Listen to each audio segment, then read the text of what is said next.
Hi, it's Hannah with WTI. If you're looking for a protein powder, I have one for you. This is by B.rad and this is the peanut butter flavor. This one has been so nice, especially in the mornings before I go to the gym.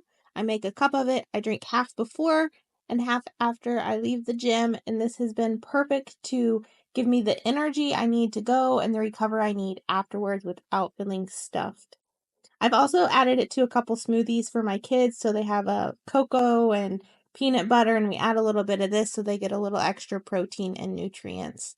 It mixes in really well. It doesn't taste powdery. I also love that it's gluten-free because I have celiac disease and I can pronounce every ingredient on the nutrition list, so you know it's not junk in here. My favorite way has been adding it to a cup of oatmeal in the morning. It is delicious and adds just a little bit of flavor. So if you are looking for some protein powder to add to anything that you are making, this is a great choice. But that's just my point of view.